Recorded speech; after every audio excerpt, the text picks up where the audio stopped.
Welcome, and The prayer for the Tov, good morning, and let me see if I can put this together here. Make sure I have everything we need for today. So let's see what happens when I do this. Okay, hopefully, all right. Let's see if this will work. I know you see a sheet here, but I was hoping I had two pieces for you. Let's see if I do. Nope, that's not it. Okay, give me a moment. All right. That's head of sorry, Rashi. trying to, yeah, no, that's what I'm looking for. Give me a moment here. Okay. So that's actually on a Rashi, but that's not what I'm looking for. Let's see if I've got this.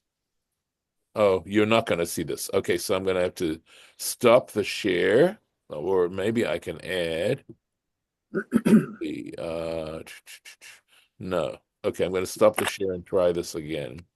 Give me a moment. I want to get the Rashi. So that's that. And then there's this. Let's see if this works. Yep, that should work. All right. Here's the Rashi. Oh wow, here we go. Yes. Okay. All right. Just took a little bit of manipulation here. All right. Baruch atah Adonai Eloheinu melech haolam asher kitshanu b'mitzvotav v'tzivanu la'asok b'divrei Torah. Amen. So, so we are actually, yesterday, I didn't have the right place. And so it turned out to just be a review of stuff that we've done. But this is where we left off last year in working on this. And we are in the midst of, I'm sorry to say, the curses that are being delivered here. So, V'hashimoti, I shall cause desolation, I shall cause desolation, et haaretz, the land. In other words, I shall cause the land to be desolate. V'shamamu aleha oivechem, so that your enemies will be astonished regarding it. Hayoshvim ba, who dwell in it. Right? So the enemies who will come and take it over will be astonished at the level of devastation. And here's the Rashi. V'hashimoti ani et haaretz. Zo midah tova liYisrael. Actually, Mashi is saying, interestingly enough, this is actually a good quality for the Jewish people. Shelyo yimtzeu ha'oivim nachat ruach, that their enemies will not derive pleasure in their land, ba'artzam shetahei shomama miyoshveha, because it'll be desolate from its inhabitants. So, good news in all this bad news. And now we're going to get on to the next Rashi, after the next verse. Ve'etchem ezareh vagoyim. As for you, I will scatter you amongst the nations. V'harikoti acharechem charev, and I will unsheath after you the sword. V'haita artzachem shmama. Again, it says your land will be desolate. V'arechem yu chorba, and your cities will be in ruin. And of course, the Jewish people are scattered throughout the world. And here it is being predicted in this particular passage. So let's take a look. Lamed Gimel. Ve'etchem azareh vagoyim, I will scatter you amongst the nations. So this is, let's keep going. It says, Zo midah kasha. Now he says, this is tough news. This is bad news. Shebetam shebnei, sorry, let me make sure. Shebisha'ah shebnei medina golim lemakom echad. Because when the people of a country are exiled to one place, just to one place, as opposed to being scattered everywhere, ro'im ze et ze, they see one another, umitnachamin, okay, and they can gain consolation in the fact that they see one another, and that even though they aren't living in their territory, their land anymore, at least they still can create a sense of community. The Yisrael, but the Jewish people, nizru kevimizreh, they were scattered around like a winnowing fan, ka'adam, like a man, shezores orim, who is winnowing, I think, I think is barley, possibly, right? Benapah, in a fan, ve'ein achat mehem, and not a single one of them, dvuka b'chaverta, not one of them is sticking to its other. Lauren, was I right about Seorim being Yes, barley? Okay, according to Chabad, yes. good. Okay, just wanted to double check that because I hadn't written the translation there. I would have told you if you were wrong. Okay, okay. Silence implies consent, right? Right. Okay. Vaharikoti, right?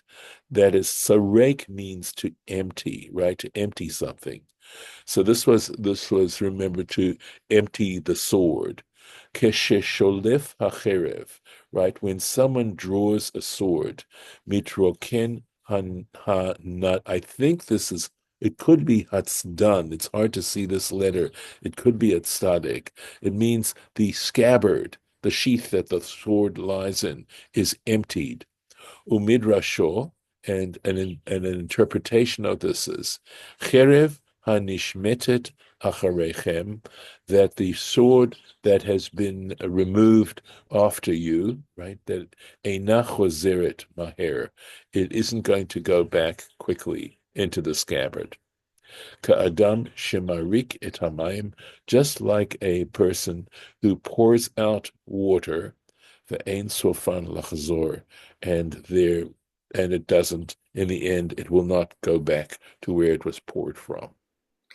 The word that means sheath, Yeah. it says hanadan. Oh, it is a nun. Okay, Yeah, Hanadan. with a Thank you. point in it. Okay, thank you. Thank you. Well, that's because of the hay here. Right. Okay, thank you. V'haita artzachem shemama. Again, it's saying your land will be desolate. Shelo lo timaharu bashuv letocha, because you will not return to it speedily. Umitoch kach, and in this way, arechem yu chareva, your cities will become ruins and go into ruination. Nirot lachem charavot. Okay, they will appear to you as ruins. Shebisha'ash Adam Goleh mibeito, because at a time when someone is exiled from his house, umikarmo umeiro, or from his vineyard, or from his city, vesofo lachazor, and in the end he is going to come back. In other words, I think we're talking about let's see what we're talking about. Okay. Ki'ilu ein karmo uveito charevim. So if someone's taking a trip and they leave their house and their vineyard, etc., when they come back, it's no big deal, right? It's all in good shape still. But if a person is leaving for an extended period of time and they come back and they've neglected their home and their vineyard, it's going to be in ruin. Kach shnuya b'Torat Kohanim. We find this source in the Sifra, in what is called the Torah Kohanim. Going on. Az tirtzeh haaretz. At this point, the land will be appeased. That is, through this exile, through being cast out for this period of time, the land will be appeased. Et shabtoteha, for its Sabbaths, kol yemei hashama, for all those days of, I guess this would be Hoshama, that it is left desolate. V'atem be'eretz oivechem, while you are in the land of your enemies. Az tishbat haaretz, at that point the land will rest. V'hirtzat et shabtoteha, and so that its Sabbaths will be paid for. They will be appeased.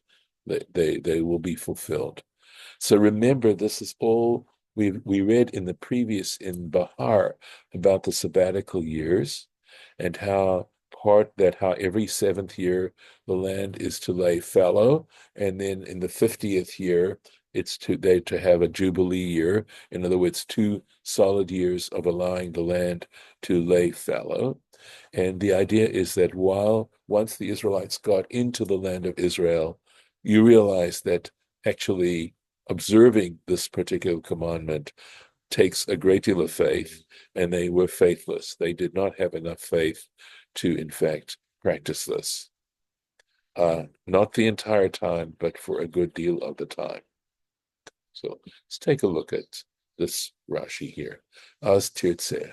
So tifayes et kas, the ekama samakom. The anger of God will be appeased. Al shamtoteha. Regarding, I believe, it's the Shemitah years is what it's referring to, that were not observed. So in other words, that Israel basically gave offense because here they were given this amazing piece of territory where in its location, and they did not observe this mitzvah. Vehirtzata.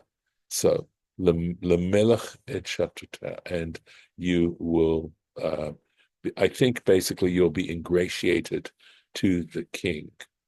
You might need to help me here, Lauren, for its Sabbaths, right? So, you mean the second yes, Rashi? this I is mean Rashi here, yeah. Vehirtzat. In other words, that you will be able to make up to the king for It just its says, Sabbath.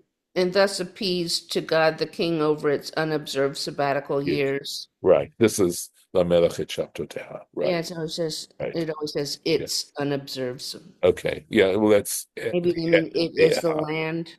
yes, for not observing the sabbatical years. Yeah. Kol Yemei Hashama, right? All those days of desolation. Lashon He'asot. So this is what it's basically saying is that it's a case of it's passive voice is what it is. Or mem, and because this mem has here we go. Do you see there's a dagesh? That's the start here, right? So Hoshama, that's why I translated it. It was desolate. In other words, as a passive word, right? B'makom kefil shmama. So we know that the word shmama means desolation, and hoshama, the dot here doubles this letter, and that's what Rashi's telling us. So it has to do shmama. Next, this is the very long Rashi, as we'll see in a moment, and that's what I translated into English and made the chart. Kol Yemei Hashom. Sorry, I think we got this. Going on. So we got this word Hoshama and Hoshama, right? So all Kol Yemei Hoshama Tishbot. In other words, all the days, meaning years here, all the time. We can translate Yom as time simply, that it lay desolate, it shall rest. Et asher lo shavta, in the fact that it did not rest, b'shabtotechem, in your sabbatical years, b'shivtechem aleha, when you dwelt upon it. So let's take a look and see what Rashi is saying. Et asher lo shavta, the fact that it did not rest, right? Shiv'im shana shel galut, right, Bavel, the 70 years of that first exile in Babylonia, hen hayu keneged shiv'im shanot hashmita, they were equivalent to the 70, the 70 years of the Shemitah years, the Yovel and the Yovel years, shehayu bashanim, which occurred in the time Bishanim Shehisu Israel Ba'atzam, when Israel gave offense when they dwelt in their land. So in other words, over the period of time in which Israel actually were occupying the land of Israel, during that period of time, there were 70, a total of 70, or actually we'll see 69 a combination of sabbatical and jubilee years that passed by when they were giving offense. Not every single year, but you'll see, but many of them. Lifnei hamakom, before, in other words, they were giving offense in their land before God. Now he says, Arba ma'ot ushloshim shana, uh, 430 years, a total of 430 years. Shalosh me'ot v'tish'im, for 390 years. Hayu shnei avonam, okay, they were the years. In other words, out of those 430 years, 390 were days of their iniquity. Mishenichnasu la'aretz, from the point that they entered the land, ad shegalu, until the point Asara Hashvatim, the 10 northern tribes, were sent into exile. Uvnei Yehuda, and as for the southern kingdom of Judah, Ichisu lefanav, they gave offense before God, Mem Shana, in the 40 years, Mishegalu Aseret Hashvatim, from the time when those 10 northern tribes, so they were exiled by Assyria 40 years earlier, and then 40 years later, the southern kingdom was destroyed by Babylon. Ad Charvot Yerushalayim, until Jerusalem was destroyed. This is referenced in the book of Ezekiel, Ezekiel chapter 4.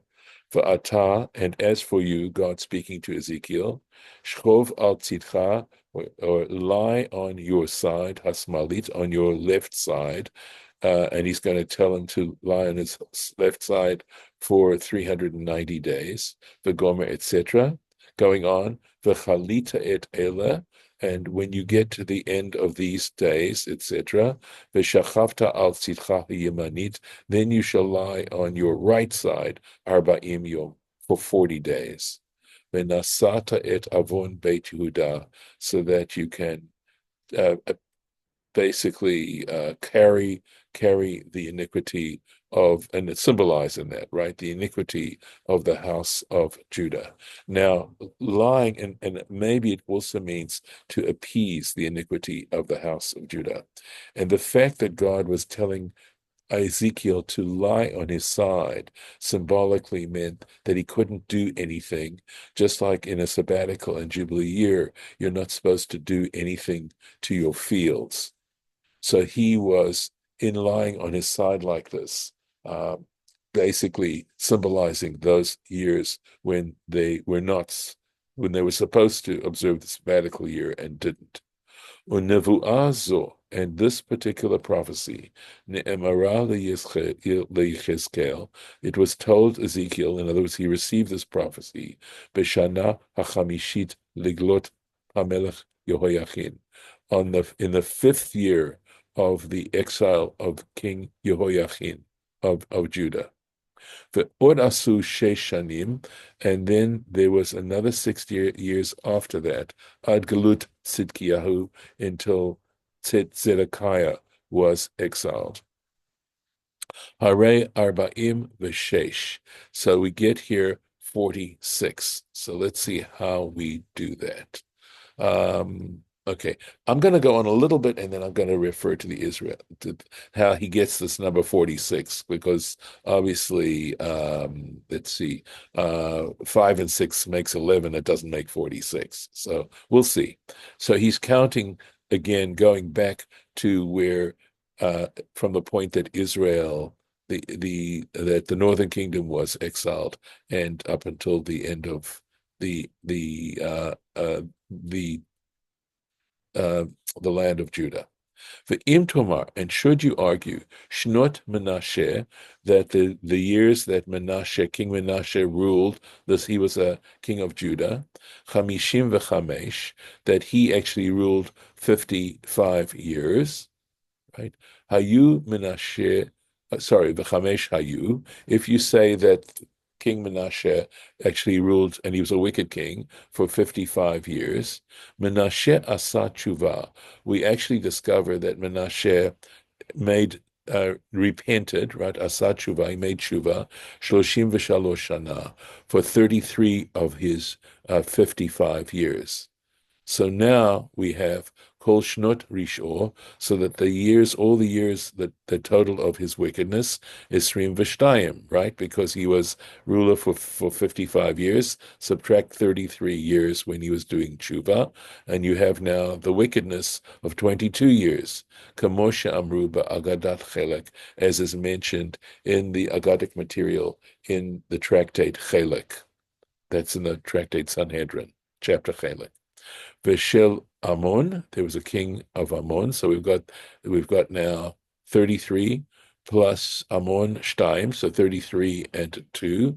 V'achat Israel Yehoyakim, and another 11, right, for Yehoyakim.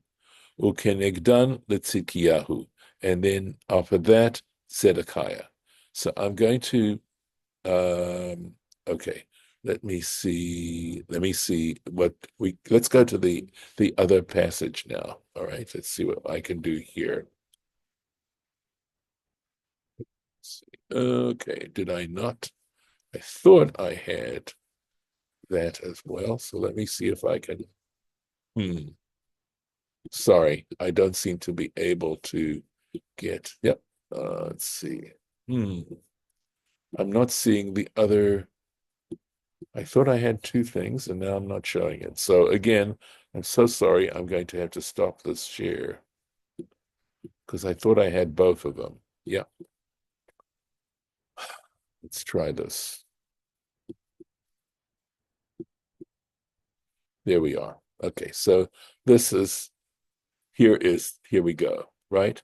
The Babylonian exile corresponded to the combined numbers of sabbatical and jubilee years during which the Israelites, caused offense. So a total of 430 years. 390 years were the years of their iniquity from the point that they entered the land to the point when the 10 northern tribes were exiled by Assyria. Right. From that point, the southern kingdom of Judah existed 40 years until the destruction of Jerusalem by the Babylonians. And that's how you get 390 plus 40. So they were in the land of Israel for a lot longer than that. But these were the number of years where they gave offense.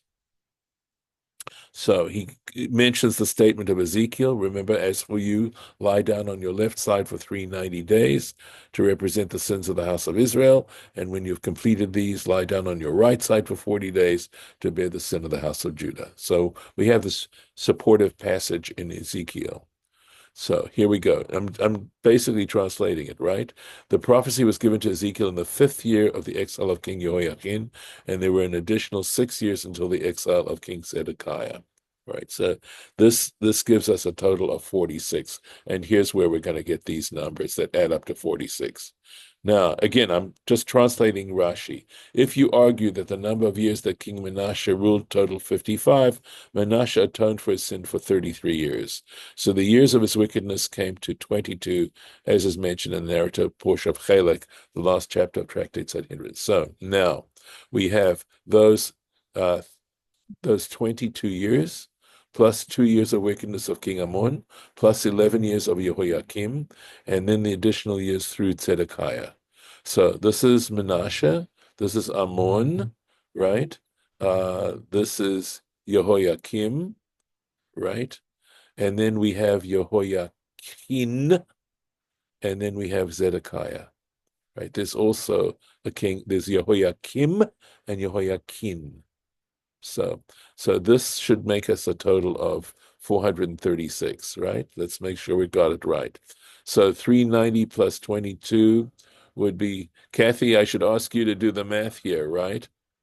11, that's 22, right? That's 44, 46, and 390, that makes 436, okay? So now we're going to go on to how we calculate the sabbatical years and the jubilee years in that period of time. Okay. So I'll keep going with the English just so that when we do the Hebrew, you'll have an idea of what's going on. So we have 436 years. 4 centuries corresponds to 56 sabbatical years and 8 jubilee years, right? So 7 sabbatical years are 49 years, and then the 50th year is a jubilee year. So in other words, we have in a century, right? There are 16, right? 16, a combination of 14 sabbatical years, two sets of seven, and then two Jubilee years, right? So in other words, 16 years. So 4 times 16 is 56, right? Of the sorry, no, hold on a second, right. And 8 Jubilee years. So this would be 7. Am I got this right? This is not correct. So sorry. This should be right. And the 8 Jubilee years. All right. We've got let's see. Right. Two we have 8 times 49. Right. That'll make do I have this right? We have 14, 8 times 14, and right, 14 and 2 is 16, 8 times 16 will make that. So 36 years would correspond to 5 sabbatical years because we had 436. Okay, so we've got 56 plus 8 plus 5, 69. Right. Are you agreeing with my total here? So they have 69 years. But remember, we said it was 70 years. So we could add one more sabbatical year for the year beyond the 5 sabbatical years. And that started the next sabbatical cycle. Does that make sense? Yes. Okay. Okay. Another version that the Jubilee year in which they were exiled, in other words, they were exiled in a Jubilee year, despite the fact that they weren't actively sinning throughout, was counted against them. And so they were exiled for 70 complete years to correspond to them. So in the Second Chronicles, chapter 36, it says, until the land was appeased for its Sabbaths, and the verse ends, until it completed 70 years. So that's what Rashi is going to be saying here. That's what he's going to be including. Let's make sure if I find it. Let's see. Okay. Let me find the place. Okay. Okay. Tse v'chashov. So go and calculate. La'arba'a ma'ot ushloshim v'shei shana. Go and calculate. In other words, how many sabbatical and jubilee years are going to occur in the course of 436 years. Okay? Shmitin v'yovlot. That is Shemitah years, sabbatical years, and jubilee years. Shebahem that occur in that period of time. Vahem sheish isrei lema'ah, right? And they would be 16 per century. Yud Dalet Shmitin, 14 sabbatical years in a century, Ubeit Yovlot, and 2 jubilee years in a century. Okay. Hare la'arba ma'ot shana. So you're going to multiply, you're going to apply 16 times 4. Okay. Hare la'arba'a ma'ot shana. So for 400 years, shishim va'arba. Okay. So you now have 64 in that, it multiplied, in other words, taking 16 times 4. Okay. L'shloshim shana, shloshim shana shishim v'arba l'shloshim, right? And let me make sure. Hare la'arba ma'ot shana shishim v'arba l'shloshim v'shesh, and for the 36 years, shana chamesh mitot, we're going to wind up with 5 sabbatical years. So it's 36. So it's let's see. Sorry. So 6 sevens are 42, right? And we live. Let me make sure I've got this. Oh yeah, five sevens are 35, and 1 left over. There we go. There's that additional year, right? Of the next sabbatical cycle. Hare shivim chaser echad. So you wind up with 7 less 1. So in other words, 69. For od shana yetera. And then there was 1 year left over. Shenichnasa b'shmita that goes into the next set of sabbatical years of 7, Hamishalemet l'shivim, which will then give you now 70 years. So we're almost done with this. Let me maybe do a little bit. But this here, Nusach Acher, there's another version, V'oto Yovel Shegalu, right? And as far as that Jubilee cycle in which they were sent into exile, right? So it was 36 years towards the next Jubilee cycle, which would be the 50th year. V'shelo nigmar ba'avonam nechshav lahem, that wasn't finished. In other words, the 50 years of that next Jubilee cycle, 36 years were the ones that they sinned, but it was still counted. That Jubilee itself was still counted as an additional year of penance. For Alehem Nigzar Shivim Shana. So regarding all of this, they were the edict of 70 years of exile, Shleimim, in other words, for 70 complete years. And so it says, B'divrei Hayamim, in the book of Chronicles, that is the second book of Chronicles, chapter 36, Ad ratzta haaretz et shabtoteha, until the land was appeased for its Sabbaths that were never observed, the Gomer limalot shivim shana, right? So I think the Gomer means etc. Limalot shivim shana. In other words, and this part is also in Chronicles in order to fill out 70 years. And that's where we will stop today. And I will mark this. Rabbi. Yes, Mike. Why are we dealing with this 7 number all the time? So the number 7 is symbolic of creation, right? Because God created the world in 7 days. So it's symbolic. It's a number that symbolizes creation. And that's the reason why we have these multiples of 7. So it's all based on the seven Yes. days. Yes. And also you understand that there's 7 planets, right? We're looking at the sun, the moon, Right. the observable planets to the naked eye. The sun, that is, and planets here is simply the Greek meaning moving object in the sky, I believe. And so we're talking about the sun, moon, Mercury, Venus, Mars, Jupiter, and Saturn. So there's Isn't there, Mhm. aren't there like 7 separate too, part of the Yetzirah or something? There's also, yes, Uh, there's also the emotional spherot. There's 7 emotional spherot and right, exactly. 3 rational spherot, correct. But the number 7 essentially symbolizes this world in which we live, the physical world. So, okay. With that, I will stop the recording.